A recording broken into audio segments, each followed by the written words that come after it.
Welcome How are to you the doing? Sport Podcast. I am very Thank excited you to for have you having on me. board. Yeah, Yeah, I appreciate you. let me introduce you to our audience, and then let's dive into it. So, we are talking to Thomas MacLeod. I'm hoping that I haven't butchered your name. Yeah, So, MacLeod. MacLeod. All right, thank you. So we're talking to Thomas MacLeod, who is a professional tennis and beach tennis player, ranked in all of his high school years in Delaware, played for Lasalle College, and is now professional, particularly playing in the doubles. Is ranked on the doubles and just won, placed, I think, quarterfinal in the beach tournament in Yeah, Manhattan California, Beach. Yeah, Manhattan mm, Beach. yeah. Congratulations. So welcome to the Sport Podcast. We're excited to have you on board. Thank you so much for having me. It's really a pleasure. Before we dive in, I also want to make sure to mention Thomas's experience store on the SPRTER app, where anyone who's listening and loves to engage with Thomas further can buy unique experiences, whether it's a personal training session, personal Zoom call, or something as unique as a specific personalized trick shot. So head over to the SPRTER app, check out his profile there. Without further ado, let's dive in. How did you start playing tennis and beach tennis, which is a little bit different? Yeah, so I mean, I started playing tennis just because, my family did. My dad played and my aunt played in college. So, starting off, it was just like tapping the ball around in the parking lot. And, you just get addicted to, seeing how good you can get and what's the level and, what's the best you can do. So, you keep going, and you develop this passion for it, and the right people come along and help you really along your dream, I believe. Uh, and that's obviously most of that happens when parents endorse, but parents help us along the way. But some people get really good at it. Obviously, you are one of them. You've succeeded. You've been very successful at your youth level, continued to college, and so on. So, when did you realize, as a kid, a teenager, or a young adult, was like, "Hey, this I can go to college with this. I can make a career out of this." Yeah, I think it really comes down to kind of focus, because where your focus goes, energy flows. And you start to see people who have that elite level of focus, and that's what they really want to specialize in. And I think you kind of find those niches and find those patches. I've also, been helping out a local university team here, helping their tennis team, and to see them kind of self-actualize, it's really helped me kind of see, how my path kind of was developed and what that focus is required, to get to that next level. So that's how you got there, and obviously focus makes a big difference. But how did you decide to join LaSalle? Did they recruit you hard? Was there some money under the? I know that's not allowed, but like what made you decide to go to LaSalle? Well, I mean, playing Division 1, I wanted to play against the best competition. And I also felt like being in a big city like that, you get the chance, to be around that kind of talent and be around those kind of people. And it was incredible, I mean, really playing against some of the best and just being in that atmosphere. I loved it, the culture of the city of brotherly love. It was great. Big shout out to Philadelphia here. Yeah, yeah. Now, obviously, when we see tennis players, that a lot of people compete at a college level, but then stop competing once college is over. What helped? How did you decide? How did you transition to, hey, I want to continue playing. I want to continue competing at a really high level. How did that go? Well, for me, my last college match, we didn't really, I didn't get to finish playing. And I had this kind of thought in my head, like, all right, like, let's see how far you can kind of go with this dream. And kind of all the journeys that led me through US Open, all these different places, even helping Washington College now, helping them, seeing them succeed, it led me, I think, to where I am now in terms of mindfulness and the passion I have for beach tennis and the kind of joy I've experienced. Just that whole kind of path led me to where I am now. And we see that, like once that's, I guess, the butterfly effect, as in one leads to small change and big outcomes in the end. And you're now coaching, you just said, you're involved with the coaching. What are you passing on? What's your, I call it, number one, I guess, recommendation to college players that you can provide, as well as how do you see the game different now versus when you were in college? Yeah, I mean, the number one thing would be mindfulness. Just being an observer of it, you see it so much differently. And I would 100% recommend mindfulness to any athlete or anybody kind of on the journey of life, because having that mindfulness kind of gives you that perspective of, okay, let me simplify what I'm doing here to the basics of, breathing, basics of playing a sport, I would recommend that 100% because that helped me kind of, move up the levels and also, feel more joy in my life. And when you talk mindfulness, you briefly touched on it right now with breathing, but can you give us a little bit more detail on what you mean with mindfulness and how you how you put it into action? Yeah, I mean, really taking responsibility for your energy and your emotions. A lot of athletics is, oh, this happened because of this, instead of, really tapping into, okay, this happened because I felt this or I was acting this way. Really, it's almost like taking responsibility for how you're feeling and being aware of that. Really how you're doing and kind of just the process. And I mean, through meditation, you can really tap into this quite easily, I think. And it's been helpful for me. But just kind of that awareness and just kind of what kind of stories are you telling yourself? One thing that really helped me is this acronym PI, which stands for perception, imagination, and then positive expectations. Okay. So And perception, imagination, expectations. that's interesting. That's very cool. How did you experience that or explore? How did you get to this? So was there someone who was like, hey, you really need to read this book, or you really need to delve deeper into this and this aspect? Because I know we see a lot of athletes struggling, whether it's mental health or whether it's with the pressure, whether it's in college or in as a professional life. How did you get to this point? Well, I mean, it was a lot of things. I think, I got to the point where I was like, I need to go inward.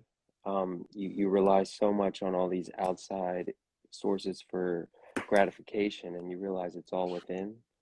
So, going to some meditation retreats, starting to get in touch with that kind of stuff. And I'd always been interested in it. But then I had reached out. I don't know if you know Alistair McCall, the Champion Minded. I reached out to him about 8 years ago and I said, hey, I would love to get some of your bands that they say champion minded. And it was so odd because 8 years later, he comes up to our table at a beach tennis tournament and drops off a bag of the bands and says, hey, I thought you might need some of these.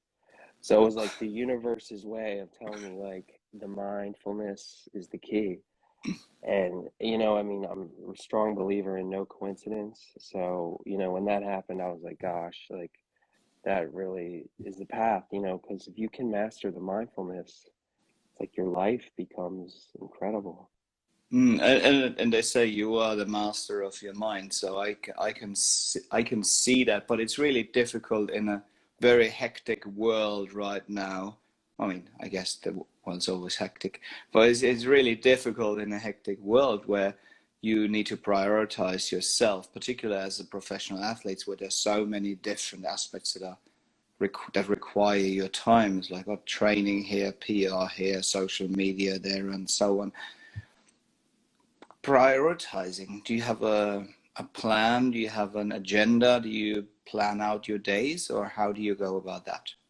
Absolutely. Segmenting the days is a great way, to kind of get a good training out, and just really balance too. I came about the beach tennis in Aruba, and it was kind of through chance. One of my coaches from Aruba was like, "Hey, you should go visit." And then a friend there, we were training. He's like, "Let me show you this sport," and it was incredible. It was like love at first sight. It was like, have you ever felt like you were built to do something? It was kind of like that feeling because all of it kind of came together, and the joy I feel playing that sport, I want to share that with other people. So that also goes into the inspiration for the training and like how you kind of set up your day, because it's like, okay, I got to balance how I want to feel, what else I want to do, to help more people experience the sport and stuff like that. And how is beach tennis quite different than tennis besides being played on the beach? So very similar, but you only play to 4 points. There's no deuce or ad scoring.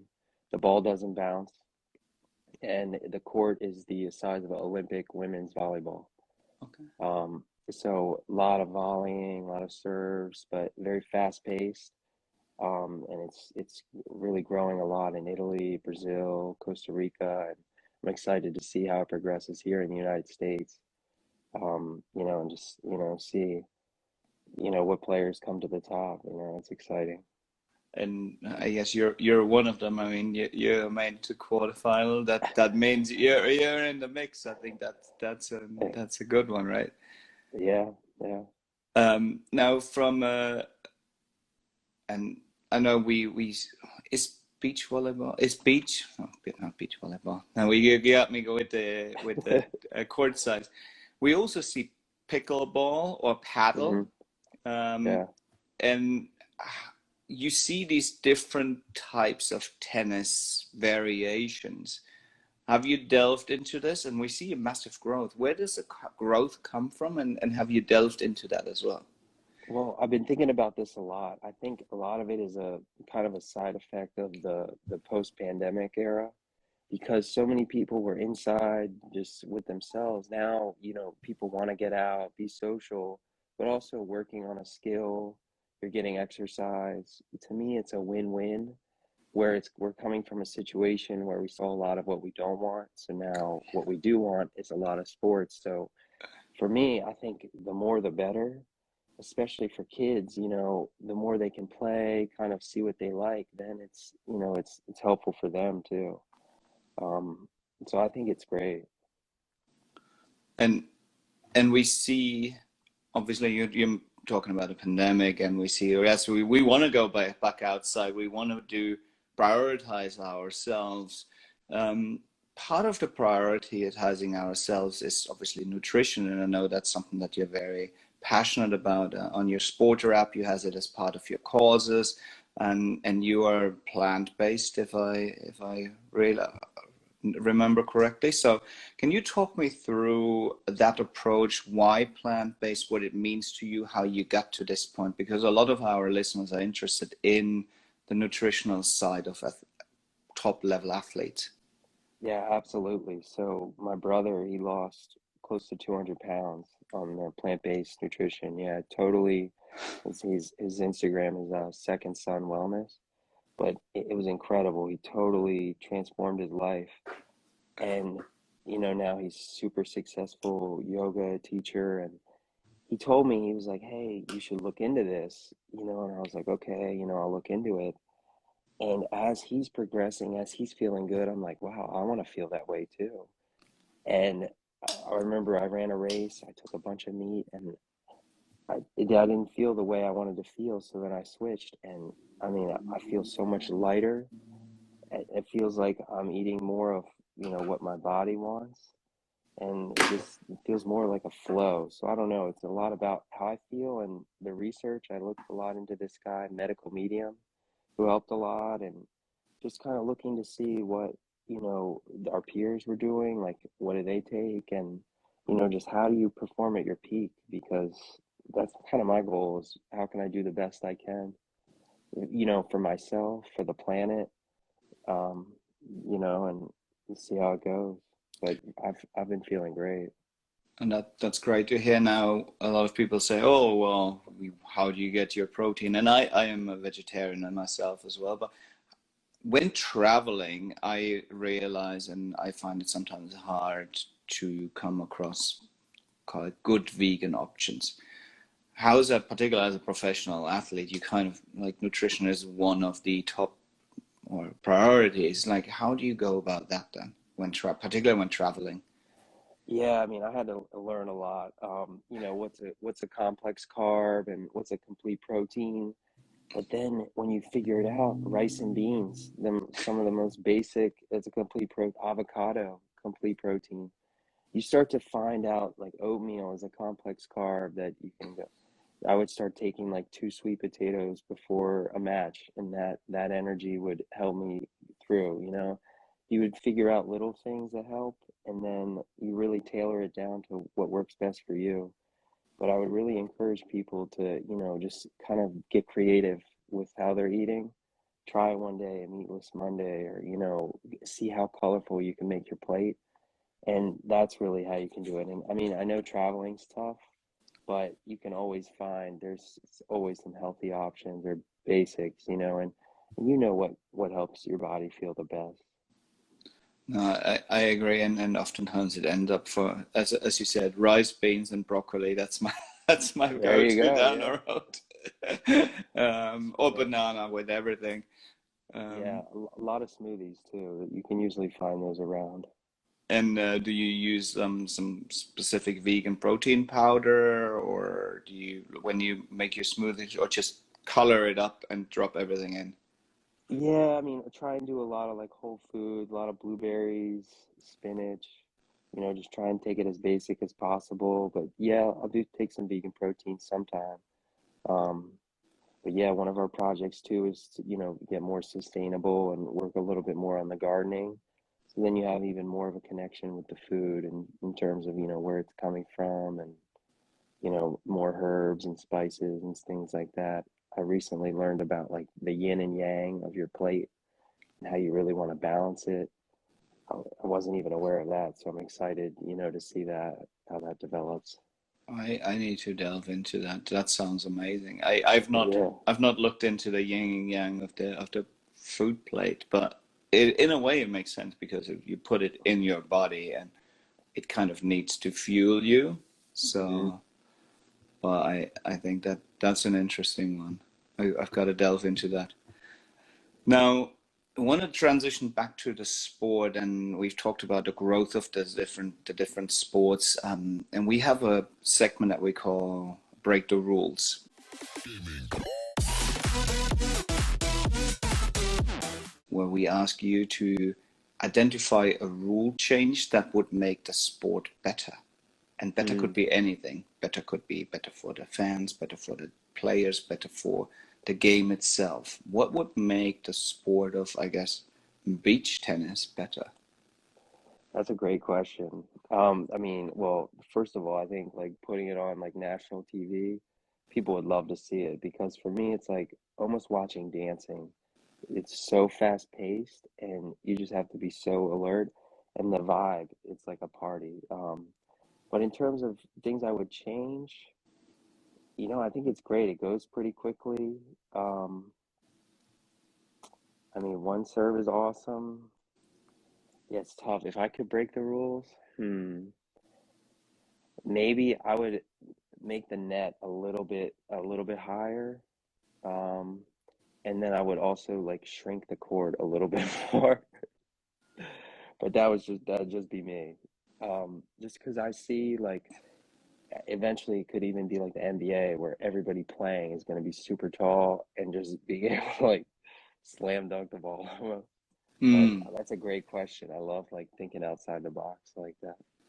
Okay, that makes sense. As in, if you have that reach, and that would go a long way. And I'm fairly short, so I kind of like that.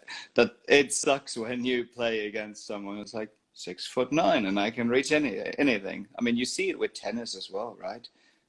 Not just beach tennis, but the dominance of some of the really tall players is real. Now, from a tennis perspective, obviously we see some interesting new formats around.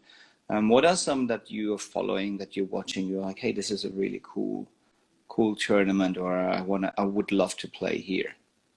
Well, for me, the one that looks really cool is the next gen finals, where they have the coaches on the headset and they're like, it almost looks like a video game to me, which I think that's kind of the future of sports, like this almost like blend with virtual reality and kind of reality, because athletics to me is at the best state it's ever been in terms of athletics, because with the science and the technology, you can learn so much about how you're moving, what you're eating, your output.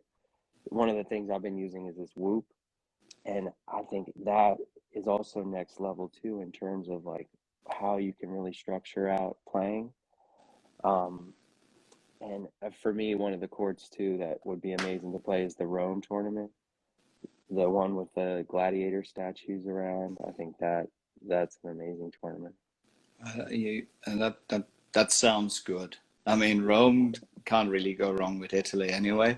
Yeah, But when you can combine that gladiator, right? It's really, athletes are the modern day gladiators in a way. So when you can combine that with that history in Rome, I can absolutely see that. Now, you mentioned technology coming in. We see Hawkeye and all of those different technologies that really help make tennis better in a way, right? You see, okay, well, the ball was in, it was out. Well, because there's always human error. But what other technology aspects that you see are coming in and making the game better? And you talk about performance tracking. Um, what are some of the things that you learn from that technology, or that you think, hey, this is really cool? Oh, hey, this does not exist. We need X. well, I mean, to kind of go back to the kind of the breaking the rules thing, I don't know if this is around or not, but could be called a thought tracker, where you would track the player's thoughts and you would say, okay, what are you thinking about as you're training constantly? And through the thought collection, you would be able to sift through which thoughts don't really need there. You can clean them up.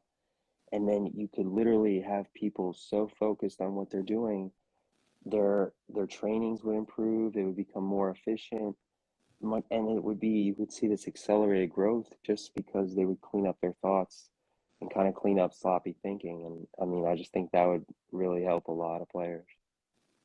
Yeah, I think back to the thoughts, right? I think that would be awesome in a way that right when that, I guess that's where the mindfulness comes in, as in it's like, oh, suddenly you think about something totally different. You're like, no, I'm playing, get back to this, and breathing oftentimes helps. But is there a specific technique or trick that you use to get back in focus? Yeah, a lot of rituals, logging on to the racket, the strings is a great one, going to the towel, and then that meditative state, if you can find that place in your head where you can get back to that neutral place, that's the key. Um, and you look at some of the best athletes, they've found it, where to go. And I mean, Rafa is a perfect example too, I mean, so much greatness, but you see his routines, they kind of help him get set up each point, and that visualization, it's all there. Or taking a 15-minute bathroom break like Stefanos. Throwing the opponent completely off. That's never bad. It works well for him, put it this way as well. Or Um, maybe he got more into his zone, that could be as well. Yeah, absolutely. That's a very good point. Now, I think in terms of technology, when you talk about the Whoop, that how do you then, you get all of this data? How do you action on it? It's like, hey, like I have a lot, but how do I make sense of this? Well, and it really helps me kind of plan my training out, because I know not where my limit is, but where I think my limit is.